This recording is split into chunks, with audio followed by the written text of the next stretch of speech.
Hoy, en 678. ¿Cómo te has dejado llevar a un callejón sin salida? El mejor dotado de los conductores suicidas. Macri confirmó a 678 que trató de coimear a un fotógrafo. Insólita falta de repercusiones. Ni Clarín, ni La Nación, ni Tiempo, ni Página. Su intento por comprar fotografías suyas en el aeropuerto de Bariloche. Lo más notable fue que el periodista haya llegado al medio de la pista a la 10 de la noche. Todo el mundo fue para entrar a una pista de aterrizaje. En el medio de la pista un fotógrafo, muy notable eso, ¿no? Llevarlo al baño para intentar comprarle fotografías, ¿cómo le explica? Me acompañó hasta el baño voluntariamente para contestarme por qué estaba en medio de la pista. Me acompañó hasta el baño voluntariamente para contestarme por qué estaba en medio de la pista. Y nunca me contestó. ¿Por qué voluntariamente al baño tuvo que ir para contestarle eso? Él quiso entrar, le dije acompañame, yo tenía que ir al baño, estaba apurado. Él quiso entrar, le dije acompañame, yo tenía que ir al baño, estaba apurado. ¿Bajaste un avión, estás apurado de ir al baño? Yo estaba apurado, le digo, acompañame, el tipo me acompañó, yo no lo obligué. Sábado 22 horas aterricé en el aeropuerto, no sé qué vale mi foto el sábado a las 22 horas. Y no sé, ¿qué vale? Dígale usted que lo quiso comprar. Bueno. ¿Le ofreció dinero al fotógrafo? Bueno. Es que no me contesta eso, si lo ofreció. Paremos acá, pues me está faltando el respeto. Paremos acá. No le quiero faltar el respeto. ¿De Sturzenegger le puedo preguntar cómo recibió el procesamiento? ¿El procesamiento por el megacanje? Esa última, Mauricio. No me agarre la mano. ¿Puede ser Mauricio eso? No hay baño en esos aviones. ¿Cómo puede ser que el jefe de gobierno viaje sin baño? Esto es raro, ¿no?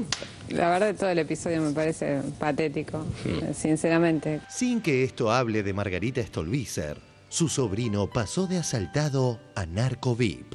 Otra vez la familia Stolbizer golpeada por la inseguridad. El sobrino de la diputada fue capturado en su casa de Martínez por 4 hombres que llegaron con una falsa orden de allanamiento.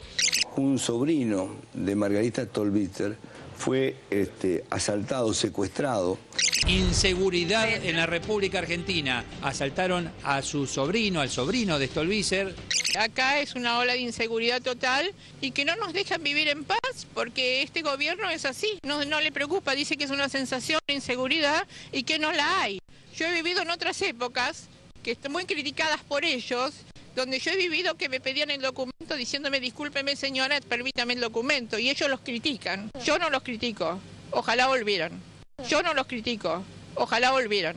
Y una historia de presunta inseguridad toma un giro inesperado. Involucra al sobrino de la diputada Margarita Stolbizer. Se llama Mario Arrospide. En mayo pasado denunció un robo. Hoy acaba de ser procesado en el marco de la causa de los narcos VIP. Aparentemente, el hecho que él denunció en su momento, que le habían robado la casa en mayo pasado, fue tan solo una mexicaneada. Nada les viene bien. Primero, fanas del tomate. Luego, fanas de los sustitutos. Antes. ¿Quién tiene la culpa de que el tomate esté tan caro? ¿Alguien lo sabe? ¿Qué problema el tomate? Si hoy va a comer una ensalada de tomate o unos fideos con tuco, se puede considerar un afortunado. Lustre, amigo, que cada uno de esos hoy cotiza alto. No es una nave, no es un avión, son tomates, están por las nubes. Ahora, Ricardo Roa en el diario Clarín. El problema tan grave del tomate es un problema menor por donde se lo mire. Antes, piden usar salsa blanca en lugar de la de tomate. La Secretaría de Comercio Interior sugirió el consumo de productos alternativos al tomate, o sea, una ensalada de lechuga con lechuga, por ejemplo. Ahora, está muy bien que el gobierno se preocupe por el costo de los alimentos, pero todo el mundo sabe que siempre hay faltantes estacionales y que para eso están los sustitutos. Y ahora que las medidas anticipatorias asegurarán el precio de 11 pesos con 50, encontraron la vuelta para seguir oponiéndose. Otra marcha atrás. El gobierno dice que no hará falta importar tomates. Tomates, marcha atrás. El gobierno asegura ahora que no hará falta importar la fruta. Marcha atrás con los tomates. Marcha atrás con la idea de importar tomates. Sí. Marcha atrás también con el tomate, finalmente. Hay muchos interesados en que no solo esta política, sino que todas las políticas de gobierno fracasen y apuestan permanentemente al fracaso, ridiculizando justamente la política general de administración de precios, el sistema de alerta temprana, que es fundamental para cuestiones de abastecimiento, saber en dónde puede haber un problema, para actuar a tiempo. 678 defendiendo el bolsillo de la gente. Hoy, las famosas consultoras privadas. Te las presentan como independientes, pero representan las viejas y fracasadas recetas. Hablamos de la inflación para las consultoras privadas. El índice de inflación del Congreso calculado en base a las mediciones de las consultoras privadas. Y los números de las consultoras privadas se volvieron relevantes. En el diario La Nación de hoy consultan sobre inflación a Melconian Santangelo, MIS. Bueno, contale a la gente cómo vas a solucionar los problemas de Argentina. Bueno, primero tiene que ganar Menem. Soy candidato a senador bajo la idea y la convicción de que con Mauricio y con Gabriela va a estar bueno Buenos Aires y Argentina. Y Fin Support de Jorge Todesca. Hemos coincidido en elegir a Jorge Todesca. Quiero brindarle todo mi apoyo. Gracias, Jorge.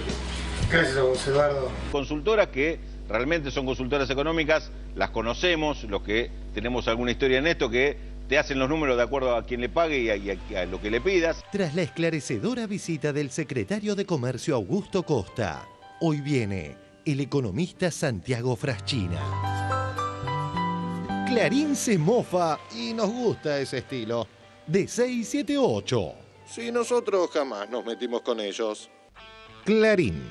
EVE estrella en el Facebook de 678. Clarín contó hace un mes cómo el gobierno, en su nueva etapa, dejaba sin invitados a su programa fetiche, 678. La desazón, reflejada en sus conductores y panelistas, llegaba al punto de tener emisiones completas sin ningún extra para defender el relato. Pues bien, ayer sí hubo visita afín y polémica. Estuvo la titular de Madres de Plaza de Mayo, Eve de Bonafini. Y acaso por agradecimiento, el Facebook del programa abunda hoy en imágenes y links de Bonafini. Todo pasa y todo queda, pero lo nuestro es pasar haciendo camino sobre la mar. Nunca perseguí la gloria, ni dejar en la memoria de los hombres de mi canción. Yo amo los mundos sutiles, ingrávidos y gentiles, como pompas de jabón. Me gusta verlos pintarse de sol y grana volar, bajo el cielo azul temblar, súbitamente quebrarse. Nunca perseguí la gloria. Otro día de hermosas noticias. 1. Arranque del año político. Saludable consenso para no volver al modelo anterior que encarnan los Macri, los Massa y los Carrió. Lo que puede venir después del kirchnerismo es un riesgo de vuelco a la derecha, a los sectores más conservadores, muy peligroso, ¿no? Estando Sanz como titular del radicalismo, ¿no hay también por lo menos un pequeño corrimiento hacia la derecha del radicalismo? Yo creo que ha habido un corrimiento a la derecha de la política en general, cuando uno intenta, dentro de los cuales, digamos, no nos excluyo. Mi posición es muy clara, yo creo que el radicalismo no debe alquilarle el partido a nadie. Para hacer negocios, mire, nos dedicamos a la parte privada, si queremos, pero no hacer negocio con el partido. 2. Cierre musical con Tommy Lebrero.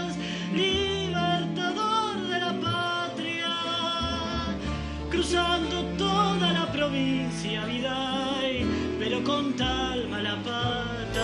Caminantes son tus huellas el camino, y nada más. Caminante, no hay camino.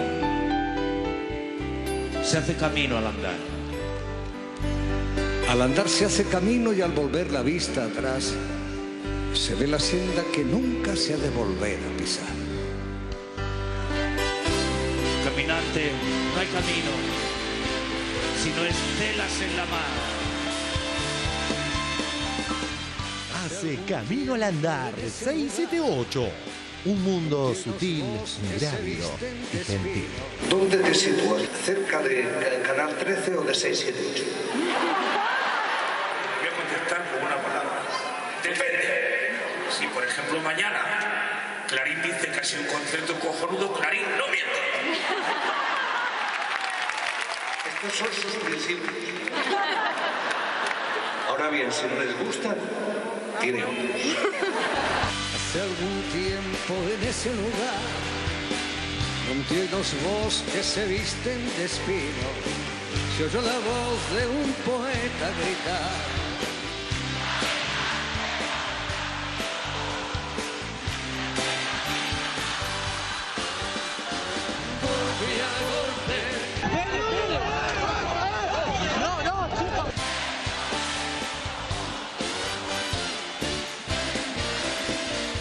Murió el poeta lejos del hogar, lo cubre el polvo de un país vecino. Al alejarse lo vieron llorar.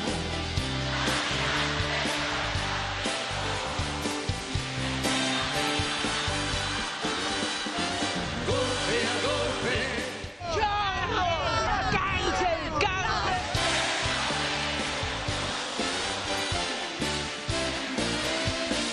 Cuando el jilguero no puede cantar, Cuando el poeta es un peregrino, cuando de nada nos sirve rezar.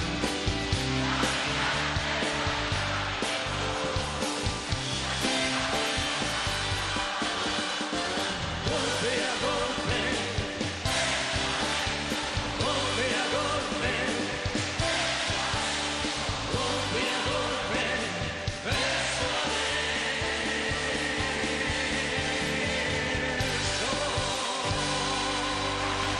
Hace algún tiempo en ese lugar,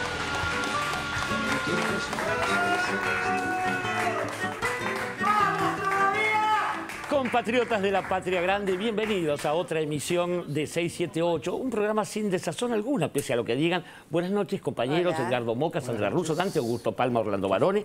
Antes de presentar a nuestro invitado de esta noche, quiero hablarles de otro invitado de esta noche, que es el joven Tommy Lebrero, un hombre que atraviesa la patria de Buenos Aires a Salta. Me han dicho que a bordo de 3 caballos, lo cual es difícil para un solo hombre, pero él anda con su bandoneón y su ukelele. Y se lo conoce como el anti-Piaf, porque su disco dice "Me arrepiento de todo", en lugar de "Moi je ne regrette rien". Pero bueno, lo vamos a tener al Tommy Lebrero y el puchero misterioso, llamado así porque sus productos no forman parte de la canasta básica, como el número musical del programa. Ahora sí voy a pasar a un hombre de seriedades académicas, como es nuestro invitado de hoy, el economista Santiago Franchina, quien algunos insisten en decirle Franchina. ¿Cómo está? Buenas noches, ¿cómo le va? Bien, un gusto, un placer. Muy bien, quiero comentarles que Santiago se graduó en la Universidad de Buenos Aires, es miembro del grupo GENAP, esto es Grupo de Estudio de Economía Nacional y Popular. Sí. ¿Está bien? Forma parte de varios grupos, también la gente del macro que se dedica a estudiar los procesos económicos, iniciados también con la gestión de 25 de mayo, inicial 25 de mayo de 2003, y tiene además un máster, una maestría en Sociología Económica de la Universidad de San Martín, es máster en Historia Económica y de las Políticas Económicas de la UBA, es docente, y andó por Lomas de Zamora, y por, mire, un insoportable académico. Bienvenido, querido Santiago. Gracias, un gusto. Y vamos a ir a zambullirnos justamente en el primer informe, que tiene que ver con nuestra preocupación por cuidar el bolsillo de la gente y lo que defienden algunas consultoras. ¿Se acuerdan cuando se hablaba de periodistas independientes y no sabían de dónde agarrarse? Hay consultoras, que Melcoñán y Todesca lo digan, sino a las que le pasa lo mismo. Vamos al informe. 678, cuidando el bolsillo de la gente. Sigue el debate sobre precios y poder adquisitivo. Hoy, ¿qué defienden las consultoras? Ya llegaremos a esto. Estalló ayer en Twitter el debate sobre la fracasada Operación Tomate. En el colmo del cinismo, Clarín, en lugar de celebrar e informar que el tomate se consigue a 11 pesos con 50 a raíz de las medidas anticipatorias, volvió a embestir contra el gobierno. En la tapa del diario Clarín de hoy, otra marcha atrás. El gobierno dice que no hará falta importar tomates. Tomates, marcha atrás. El gobierno asegura ahora que no hará falta importar la fruta. Marcha atrás con los tomates. Marcha atrás con la idea de importar tomates. Sí. Marcha atrás también con el tomate, finalmente. Como es público y notorio, para Clarín todo es negativo. Sería utópico soñar con que elogien el éxito de la acción preventiva y critiquen a quien corresponde. Denominamos un sistema de alerta temprana, donde el ministro de Economía y el jefe de gabinete comunicaron que, como está esta situación potencial de que haya algún faltante, que eso genere algún incumplimiento, un potencial incumplimiento, entonces que el gobierno iba a desarrollar todas las medidas necesarias para garantizar el cumplimiento del acuerdo. Eso incluye diferentes alternativas, una de las cuales es la posibilidad de, ante un faltante, importar el producto, para que el bolsillo de los argentinos no se enfrente a una situación donde por faltante tiene que pagar más, o lo que sea. Entonces, esa es la situación que dispara todo el caso tomate. El señor Coto, en una reunión, dijo que probablemente durante la semana que viene podían producirse aumentos en el precio del tomate, problemas de abastecimiento debido a las cuestiones climáticas. Hay diferentes versiones. Mientras los supermercados parecen decir que va a subir el tomate, los productores dicen que el tomate no va a subir y que no hay problema de abastecimiento de tomate. Desde la Cámara Fruto y Hortícola confirman que no hay ningún tipo de inconveniente con el tomate, que no hay faltante por cuestiones estacionales y no hay problemas con los precios.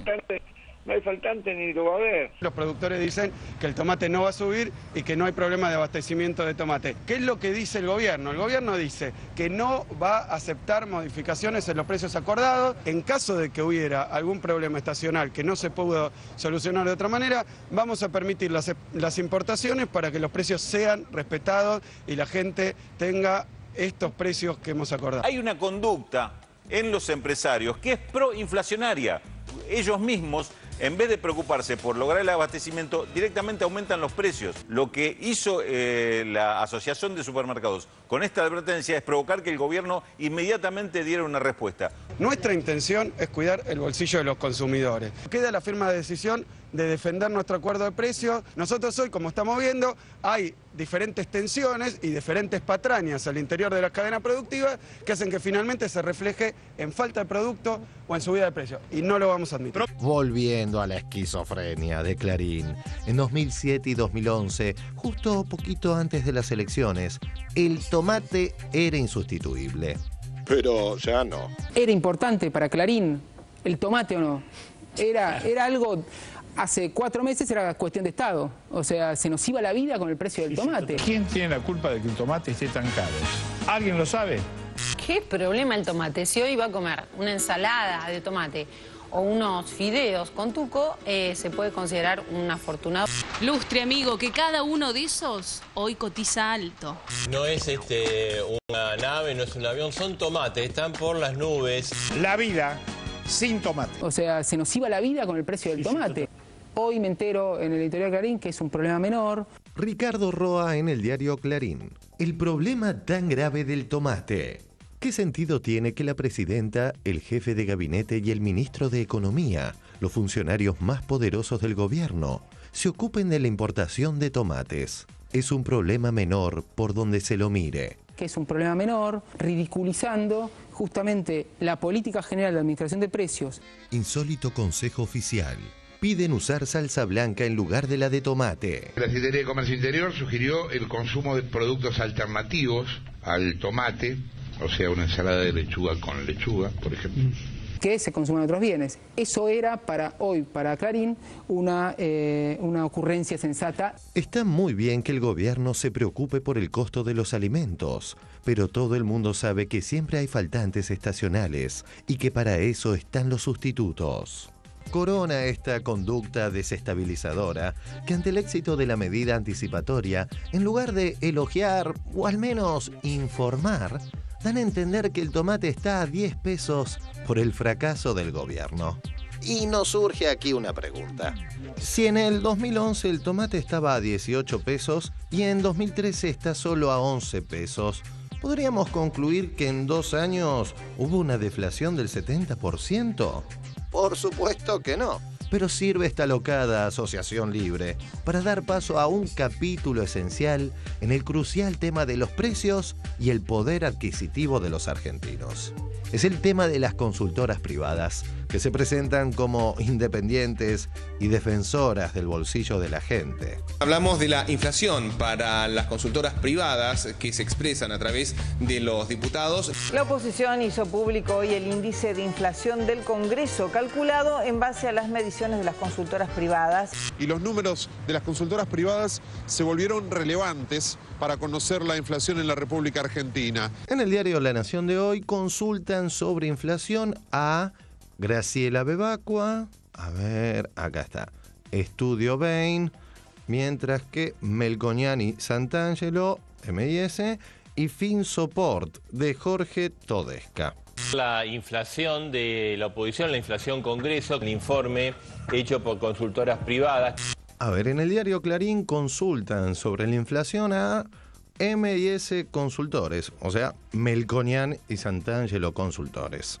La inflación de las consultoras privadas. Consultoras que realmente son consultoras económicas, las conocemos, los que tenemos alguna historia en esto, que te hacen los números de acuerdo a quien le pague y a lo que le pidas. Pues bien, estas son las principales consultoras, entre comillas, independientes, y estos, sus titulares. Consultora MIS Consultores, de Carlos Melconian. Bueno, contarle a la gente cómo vas a solucionar los problemas de Argentina. Bueno, primero tiene que ganar Menem. Ahora quiero que conozcas a Carlos Melconian. Soy candidato a senador bajo la idea y la convicción de que con Mauricio y con Gabriela va a estar bueno Buenos Aires y Argentina. Consultora FinSupport, de Jorge Todesca. Eduardo Duhalde tenía un candidato, Jorge Todesca. Ustedes saben que para el 10 de julio, en las elecciones a jefe de gobierno, hemos coincidido en elegir a Jorge Todesca. Quiero brindarle todo mi apoyo. Por eso es un orgullo, un dirigente que reúna las cualidades y condiciones que tiene mi amigo Jorge Todesca. Gracias, Jorge. Gracias a vos, Eduardo. Y otras de las consultoras supuestamente independientes son Fiel, integrada por el presidente de la Sociedad Rural Echevere, la de Miguel Bain, secretario de Política Económica de De la Rúa. ¿Ustedes creen realmente que estamos saliendo de la recesión? Yo personalmente sí, la tendencia de salida es bastante clara. Y Graciela Bebacua, consultora, siendo su titular figurita repetida de TN en aquella recordada operación. Vamos a estar hablando con Graciela Bebacua. Veamos lo que decían Graciela Bebacua, que es la titular de la consultora Buenos Aires City. Graciela Bebacua, que es profesora de Matemática y Física, es exdirectora del IPC, Índice de Precios al Consumidor del INDEC. Graciela Bebacua, bueno, es exdirectora, manejaba el índice de precio, ¿no? Detrás de los supuestos modales, el modelo de crecimiento y quienes lo boicotean sistemáticamente. Cash revisó cuáles fueron los vaticinios de gurúes del establishment para este 2013 y los contrastó con el resultado de los indicadores económicos reales. Argentina no creció en el 2012, no va a crecer en el 2013, o va a crecer poquito, 1, 1,5, a lo mejor 2. Vamos a tener un clima mediocre desde el punto de vista económico, con bajo crecimiento. Es una economía del SAFE. Una economía que crece cero. Discrepo con que Argentina va a crecer 4 o 5%. Mi pronóstico sería que Argentina no va a crecer. Falso. En 2013 la Argentina creció en promedio al 5,4%, al tiempo que en el segundo trimestre se alcanzó una tasa de 8,3%. Mi pronóstico sería que Argentina no va a crecer. Una economía que crece cero. Volvieron a aparecer en los canales de televisión varios economistas neoliberales que allá por el 2001 decían que todo iba a ir bien y pocos meses después el país explotó. Esta modificación cambiaria que ha hecho el ministro Cavallo. Sin duda tenés en el ministro de Economía probablemente al economista más talentoso, más creativo que tiene la Argentina. La pregunta es, ¿qué viene después? Bueno, yo creo que es importante clarificar que, primero, la convertibilidad está fuerte, que están los recursos, las espaldas suficientes como para respaldar el 1 a 1. ¿Tienen alguna idea de cuánto puede llegar a crecer la economía si crece de aquí a fin de año? Sí, nosotros pensamos que en este momento están dadas las condiciones para empezar a revertir el ciclo. Estamos esperando que para fin de año estemos creciendo a tasas interanuales del 5%. Estamos esperando que para fin de año estemos creciendo a tasas interanuales del 5%. Tampoco creo que hay que exagerar la crisis.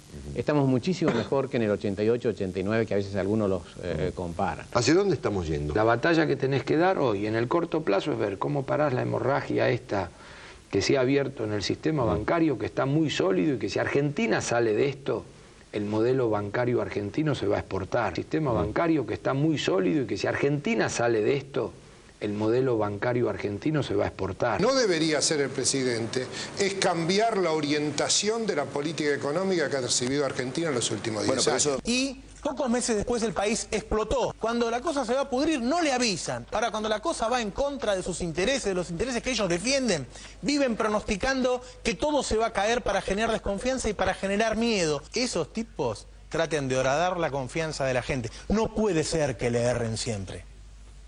Defienden otros intereses. Se preguntaba con Buentino, Santobiasati, ¿quién tiene la culpa de que el tomate aumente? Creo que estas medidas permiten ir aproximándose a alguna respuesta a eso. Pero Santiago Fraschina, ¿cómo es esta historia? Estos tipos mienten, no aciertan nunca y siguen funcionando como consultoras privadas. ¿Para qué sirve una consultora que pifia siempre que puede? Bueno, lo interesante de lo que vimos recién y del resumen todo, también asociando al tomate, que uno se va dando cuenta que ni a Clarín, ni a La Nación, ni a estas consultoras privadas, ¿sí?, le interesa ni el precio del tomate, no le interesa ni el bienestar de la gente, ni el salario real de la gente. Lo mismo que algunos opositores al gobierno nacional. Macri dice estar muy preocupado por la inflación y después pone un senador en Entre Ríos que quería que el lomo esté 80 pesos. Entonces digo, hay algo que ahí no nos están diciendo, nos están mintiendo, nos están ocultando. Y la verdad que uno se pregunta, y es interesante verlo así, porque uno va clarificando cuáles son los verdaderos objetivos de estos actores económicos, sociales y políticos, y yo digo de la derecha en general. Yo el otro día estaba releyendo un libro de Naomi Klein, que es La doctrina del shock, que explica muy bien cómo las políticas neoliberales se fueron instalando en los distintos países del mundo, y particularmente en los países subdesarrollados o en América Latina, y explican que los actores económicos poderosos que querían instalar esas políticas neoliberales necesitaban un desastre. Desastre natural o un desastre generado por los mismos hombres.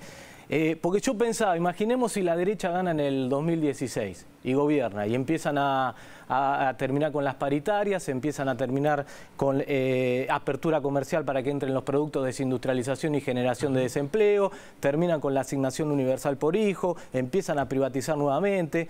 ¿Cuál es el resultado? Que va a empezar a generar aumento del desempleo, pobreza y tensión social. O sea, no le va a ser posible instalar ese modelo. Ahora, ¿cómo decía Naomi Klein que podrían hacerlo? Generando el shock. ¿Y cómo lo genera el shock? Hoy la derecha lo que necesita es que no necesita que este gobierno termine, necesita que este gobierno termine mal. Claro. ¿Y por qué necesitan que termine mal? Porque justamente esa es la idea de ellos, y eso es lo que decía Naomi Klein, que ¿cómo lo quieren intentar? Ellos, la derecha sabe que va a instalar la pobreza, pero sabe que la pobreza genera tensión social. Necesitan generar pobreza a la derecha, sí, minimizando la tensión social. Y la única manera es generando un desastre económico. Entonces, ¿cuál es la apuesta de la derecha? Yo la divido en tres estrategias. Una es, cuando me refiero a la derecha, me refiero a los opositores al gobierno nacional, me refiero a Clarín, Nación y los medios hegemónicos, y también me refiero a ciertos grupos económicos de poder, ¿sí? Grupos concentrados, que están montando tres estrategias claras, y esto lo estamos viendo en este video, pero también lo estamos viendo últimamente en todo lo que está pasando. Una, están tratando de instaurar el miedo en la sociedad argentina, el miedo y el pánico. Y ahí insisten con tres cosas que saben que históricamente al argentino le genera miedo y pánico, que es inseguridad, inflación y dólar. ¿Sí? ¿Por qué? Porque necesitan una sociedad despolitizada, necesitan un ciudadano conservador, y nosotros sabemos que el ciudadano miedoso es un ciudadano conservador que se queda en su casa viendo TN, el vecino es el enemigo, el comerciante es el enemigo porque le sube el precio. La segunda estrategia clara, necesitan instalar la idea de vacío de poder, que el gobierno ya no tiene poder, que todas las medidas que toma ya son erróneas y no son acertadas. Y a eso lo suman con el fin de ciclo, porque es un gobierno que supuestamente, según la derecha, ya se terminó, y además que todas las medidas que toma no resultan, son malas. La de acuerdo voluntario de precio no va a resultar, todas las medidas que toma no va a resultar. ¿Por qué? Porque necesitan la salida anticipada. Si es el fin de ciclo y además es un gobierno que tiene vacío de poder, que además supuestamente estos sectores es estructuralmente corrupto, y todas las medidas que está aplicando y que va a aplicar no van a resultar, ¿para qué esperar al 2015? Saquémoslo antes. Y la tercera estrategia que están montando, que tiene que ver con todo esto, es la generación de caos económico, y a través de dos puntos. suba de precio para generar obviamente este aumento de precio, que es lo que necesitan, y corrida cambiaria. La corrida cambiaria lo hacen a través del dólar. Son sectores que, por ejemplo, o no exportan o se guardan los dólares y restringen la oferta de dólares en la economía argentina, y además empiezan a generar una psicosis para que el argentino salga a demandar dólares. Eso se llama corrida cambiaria, ¿sí? A Alfonsín se lo hicieron, una corrida cambiaria. Obviamente el problema de Alfonsín, que el Banco Central no tenía reserva, lo que generaron es una corrida cambiaria de evaluación, y eso sabemos que las maxi devaluaciones y las corridas cambiarias se traducen en inflación, hiperinflación, como terminó Alfonsín. No es casual que después de pulverizar el gobierno de Alfonsín con la corrida cambiaria, vino el consenso de Washington, vinieron las políticas neoliberales, y por eso que están apostando a la corrida cambiaria. ¿Cómo termina el ciclo? Decía Noemí Klein. Viene la derecha después de todo este caos, ¿sí? Generado por ello, pero obviamente que la sociedad no lo sabe. ¿Y qué dice la derecha cuando empieza a gobernar? Eso generó el populismo, ahora viene la racionalidad económica, y obviamente la gente lo va a soportar, como pasó en la década 90 con el consenso de Washington, porque peor era el caos. Y empiezan a aplicar las políticas neoliberales con fuerte crecimiento, pobreza, desempleo, y además la gente la soporta porque peor era el caos, el populismo, y ellos están aplicando la racionalidad económica. Dos conclusiones finales de Noemí Klein. Uno es que este proceso es pensado, ¿sí? Y dirigido. No es que es casual, sino que lo hacen actores económicos, medios de comunicación poderosos, ¿sí? Medios de comunicación poderosos, y estas famosas consultoras privadas. Y segundo, que cuando termina el ciclo y vienen las políticas neoliberales, las que lo terminan pagando son los sectores populares y la clase media, pero cuando se acuerdan ya es demasiado tarde. ¿Y cuál es el rol de las consultoras privadas? Que después en esos gobiernos de derecha van a ser los funcionarios.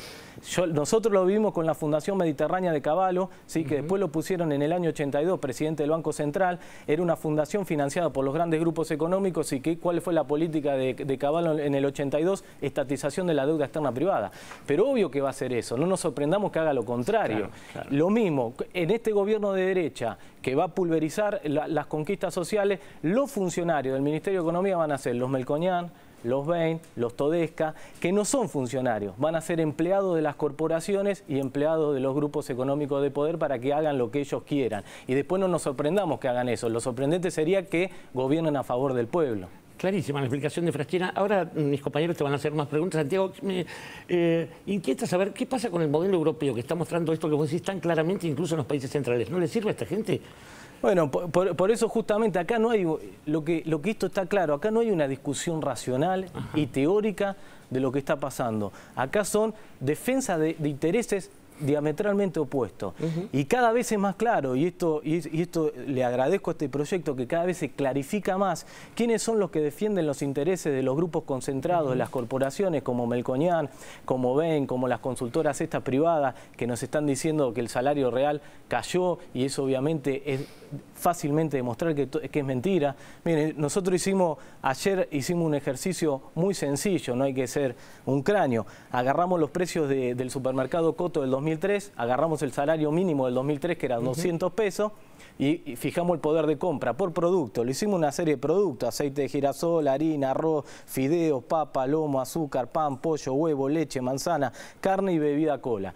Y después lo hicimos lo mismo con el salario mínimo en la actualidad, que es 3.600 con la actualización, y agarramos los mismos precios de Coto de esos mismos productos, y nos dio que en el 95% el salario mínimo en la actualidad, enero de 2014, compra muchísimo más producto que en el 2003 el salario mínimo vital y móvil. Eso demuestra que hay aumento permanente del poder de compra. Lo mismo lo hicimos con la jubilación mínima y nos dio los mismos resultados. Ahora, no nos quedamos ahí. Hicimos la misma comparación para América Latina. Y no solo nos dio el salario más alto en términos de dólares, sino que el salario mínimo argentino en comparación con los países latinoamericanos, y lo hicimos lo mismo. Entramos a supermercados de estos países, de Paraguay, Bolivia, Brasil, nos dijo que el salario mínimo de la Argentina es el que mayor poder de compra tiene de la región. O sea que es el salario que más productos compra de la región. Notable, ¿eh? Ramoca.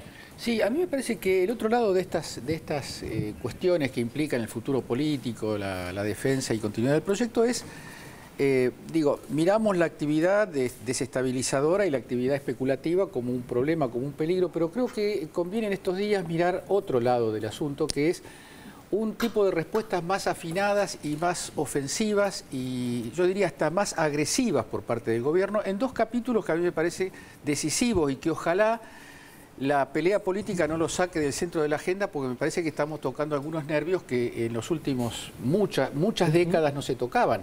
Me refiero al tema de las empresas concesionarias privadas de la electricidad y me refiero al tema de la defensa de la alerta temprana y la defensa del abastecimiento y los precios razonables acordados.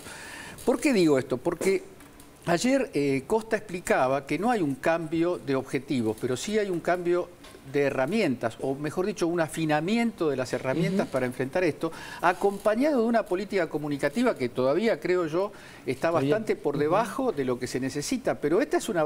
Si el tema este de la alerta temprana no produce un cambio, un punto de inflexión en cómo se discute en este país el problema de la inflación, no vamos a avanzar, porque yo creo que la decisión, que un poco se mostraba en el programa de ayer, es tomar la palabra en el tema de la inflación, tomar la palabra y estudiar el problema desde adentro, porque detrás de la cuestión del corrimiento de los precios hay una cosa elemental de la que no se habla, que es el problema de la tasa de ganancia y del salario. Eso es lo que está en discusión. No es un número, las consultoras tiran números, pero no son números abstractos ni son números neutros, son números que presionan en una dirección, a saber, la tasa de ganancia de los sectores más concentrados de la economía, el ajuste y el achicamiento del salario, como a veces lo proponen cuando se les escapa la lengua, lo dicen públicamente. Entonces, yo creo que hay que sacar este tema, y me parece que está muy bien lo que se hizo en estos últimos 2 meses, en materia de mirar adentro, ir al supermercado y mirar qué es lo que pasa ahí, mirar dónde están los carteles, qué productos se venden, cuáles son las relaciones entre eso y los formadores de precios. Me parece que hay un desarrollo de la cultura política de la Argentina potencial, que me parece que es el mejor tesoro y es el único arma que tenemos contra esa amenaza, porque lo que decía Santiago es una amenaza en el sentido de un retroceso histórico a experiencias ya vividas y con un dolor enorme. Yo creo que estamos a tiempo y con estas medidas se empieza a observar un registro de toma de conciencia del problema político y de respuesta con un nivel de energía que no tenía hace un tiempo. Ciertamente. Nuestra ama de casa emblemática, Sandra Russo.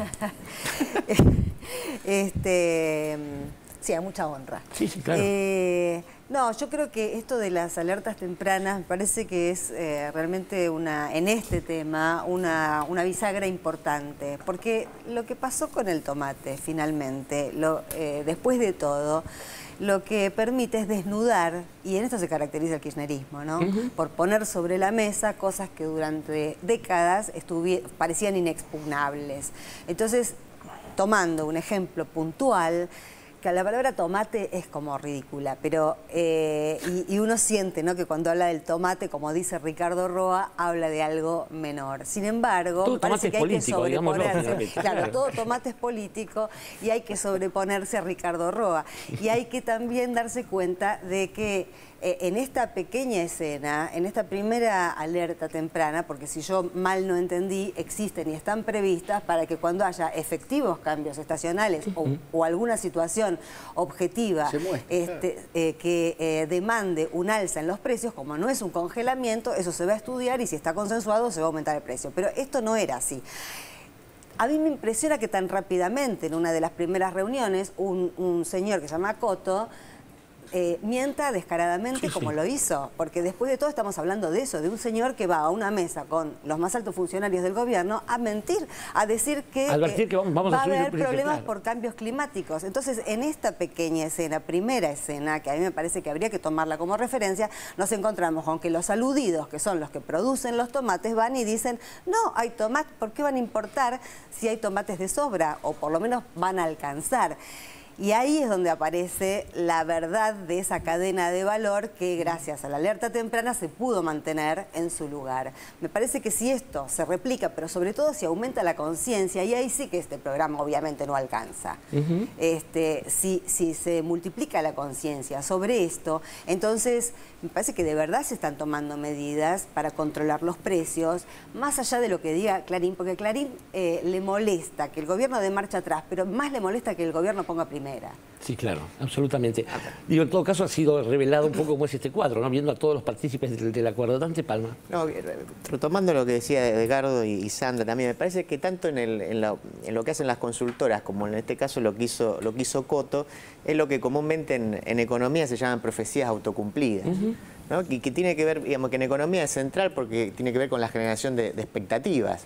Profecía autocumplida sería, bueno, eso, profetizar, digamos, hacer una profecía de algo que supuestamente va a venir, que en realidad no iba a venir, pero cuando uno eso lo hace público, eso que no iba a suceder finalmente sucede. Si yo agarro y digo, va a faltar tomate, naturalmente toda la gente verá a comprar tomate y efectivamente se va a acabar el tomate. Siempre damos el ejemplo de Chile con el azúcar y el mercurio, ¿no? Claro, cuando el golpe de Allende. Sí. Claro, pues así que digo, esto es un clásico, digamos, ¿no? El tema de la profecía autocumplida, pero digo, me parece que es muy... Siempre se utiliza el ejemplo de los bancos también. Basta que yo diga, el lunes sí, va a quebrar un banco, que obviamente que no iba a quebrar y la gente va a sacar todo su dinero y efectivamente quiebra. Y en este caso es profecía y apriete.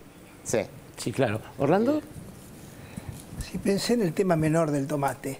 Me preocupa realmente. ¿Sabes por qué me preocupa? Porque la civilización europea, las grandes civilizaciones, se pasaron miles de años sin tomate, hasta que en el descubrimiento de América se lo encontró en México.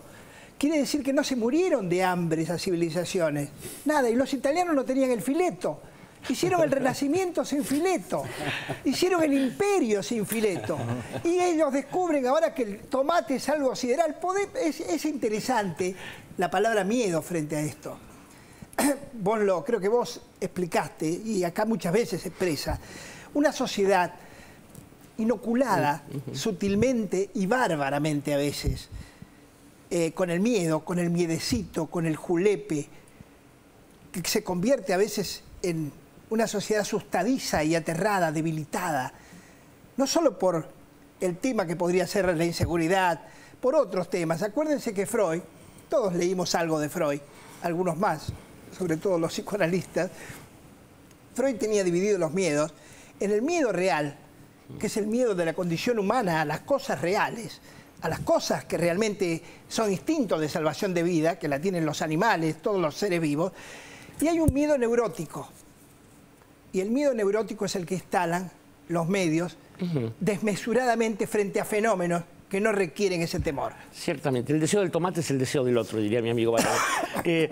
Francina, antes de pasar a esto, digo, ahí, fuera de la difusión, lo que decía Edgardo Moca, ¿hay alguna pata que veas faltando en esta estrategia del gobierno frente a esta especie de decisión histórica, ¿no?, de plantear las cosas así?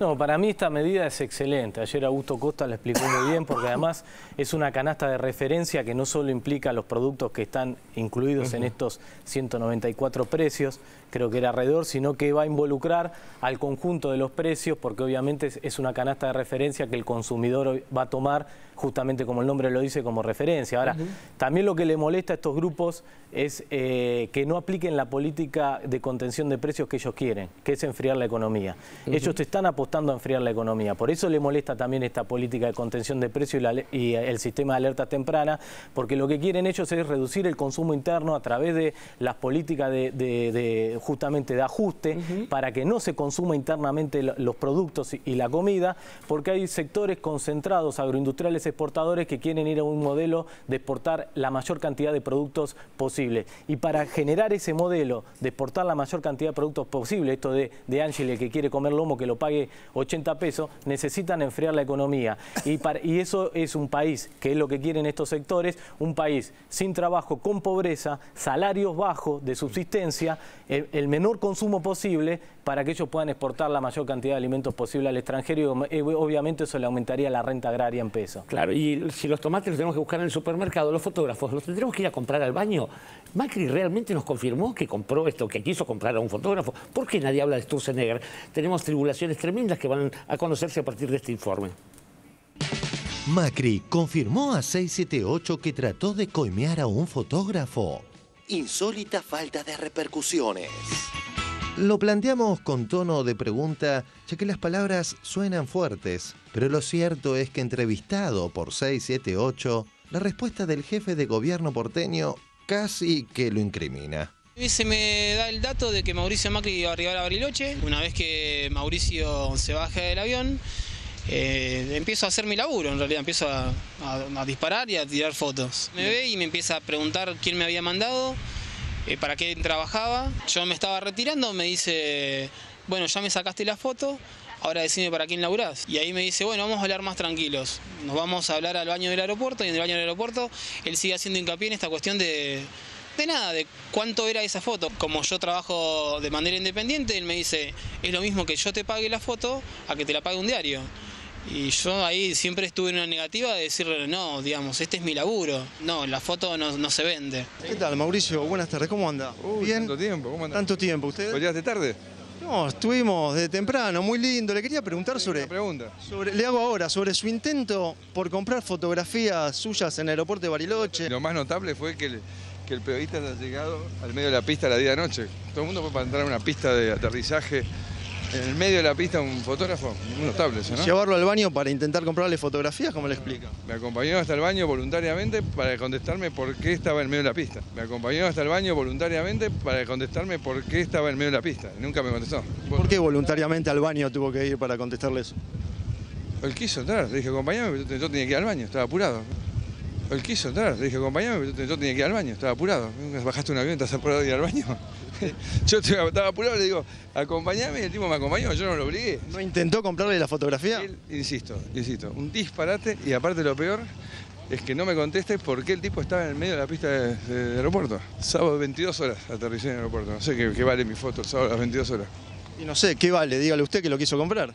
Bueno. ¿Le ofreció dinero el fotógrafo? Bueno. Es que no me contesta eso, si lo ofreció. Paremos acá, pues me está faltando el respeto. Paremos acá. No le quiero faltar el respeto. De Sturzenegger le puedo preguntar cómo recibió el procesamiento. El procesamiento por el megacanje. Esa última, Mauricio. No me agarre la mano. ¿Puede ser Mauricio eso? Bueno, la respuesta del megacanje y el procesamiento de Sturzenegger no la quiero responder. ¿No hay baño en esos aviones? ¿Cómo puede ser que el jefe de gobierno viaje sin baño? Esto es raro, ¿no? La verdad, todo el episodio me parece patético, sinceramente. Más aún, Macri viaja en avión privado, por lo que parece súper sencillo concurrir al baño o toilette en su caso. Y mucho menos dificultoso que, tras aterrizar por pista en Bariloche, busque apurado un baño en algún pasillo del aeropuerto. Ahora bien, todo esto indicaría que Macri está mintiendo, significando esa mentira que el fotógrafo Marcelo Martínez dice la verdad. Y ahí me dice, bueno, vamos a hablar más tranquilos. Nos vamos a hablar al baño del aeropuerto, y en el baño del aeropuerto él sigue haciendo hincapié en esta cuestión de nada, de cuánto era esa foto. Como yo trabajo de manera independiente, él me dice, es lo mismo que yo te pague la foto a que te la pague un diario. Tras poner ayer 6, 7, 8 este material al aire, increíblemente, no solo que ADEPA, FOPEA, etc., no dijeron nada en defensa del trabajador de prensa rionegrino, sino que no hubo una sola repercusión. Solo el semanario Perfil, en su edición digital, se refirió al marco en que Lucas Martínez de 678 reportó a Macri, pero abordó el tema desde el punto de vista estrictamente automovilístico. En perfil.com, Macri a pedal en la playa urbana. El jefe de gobierno porteño jugó a los Vallance Bikes y se enfrentó a la ola gigante de los nuevos parques de verano. Volvemos a imaginar la cobertura en cadena nacional si se tratara de un funcionario kirchnerista, de cualquier rango, aunque no fuera gobernador. Es más, 678 mismo no podría escapar de la agenda y con fuerte tono crítico se ocuparía de esa eventual denuncia. Pero ahora, sobre las declaraciones de Macri virtualmente autoincriminatorias, Ruiz Guiñazú, Castro, Leuco, Eliayev, O'Donnell y Fercho Bravo, Nimu. E increíblemente, Página y Tiempo tampoco. Lo cual no es crítica, sino una simple reflexión. A ver, a fuer de ser sincero, debo decir que cuando alguien comete un exabrupto, así se lo trata de maleducado. Alguien maleducado es alguien que no tiene educación.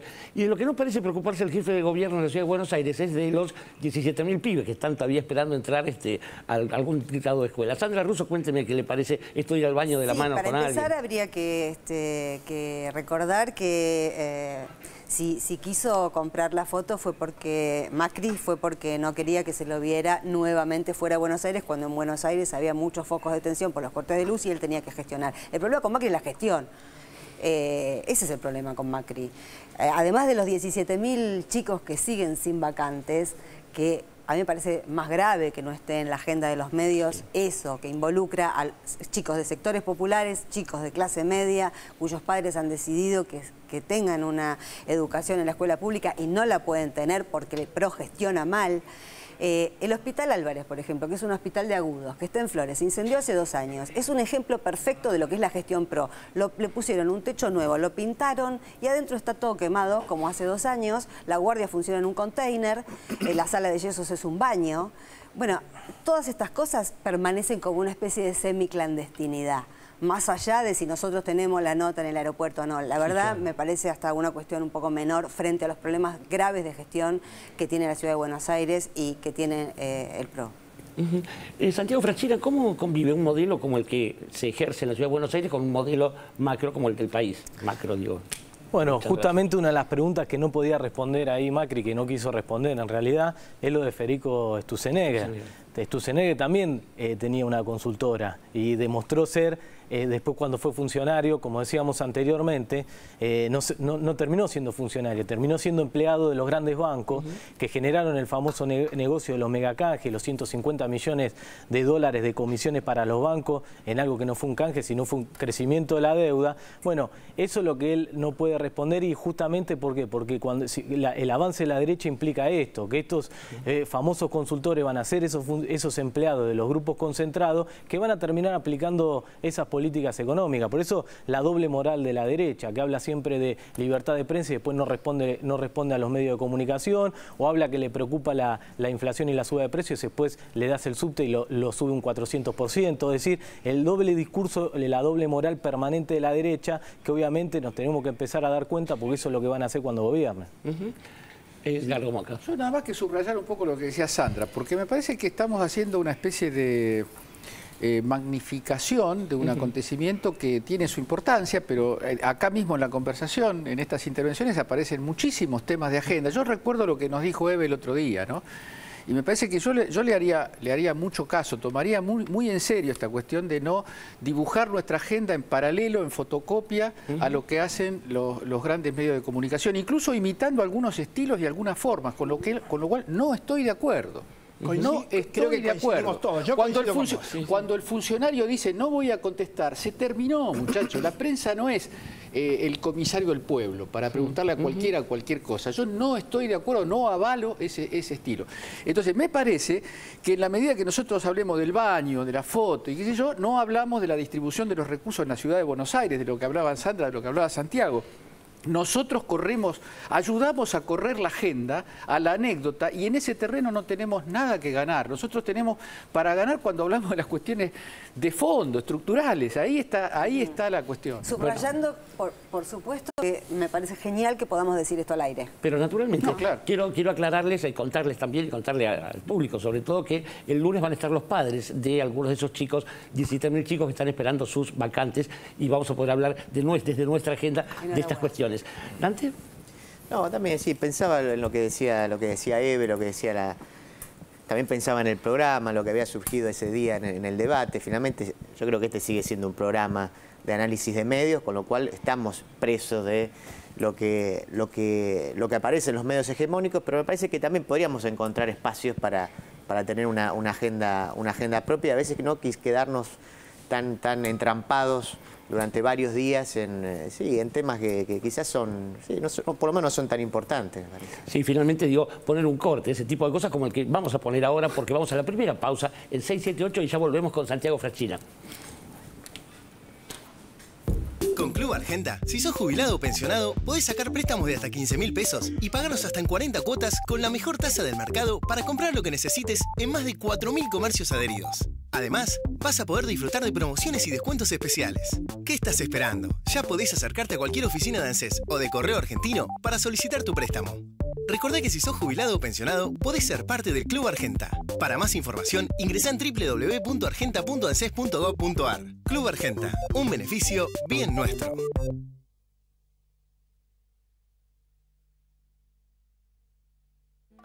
Sí que sabes aparecerte de día o despeinarme dormida, echarte a correr.